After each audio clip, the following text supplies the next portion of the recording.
কাকিমা খাবার পরিবেশন করছে।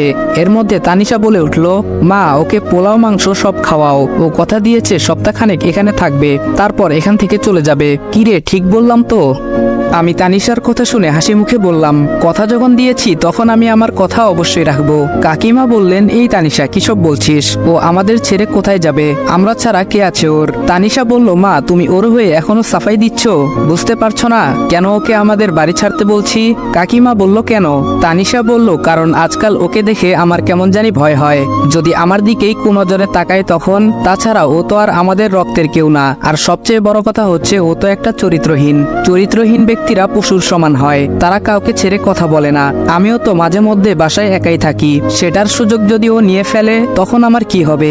তানিশা কথা শেষ করতেই কাকিমা ঠাস করে তানিশার গালে একটা থাপ্পড় মেরে বলতে লাগলো, ছি তানিশা কিসব বলছিস? ও তোর ভাই হয়, যদিও তোরা সমবয়সী, তারপরেও ও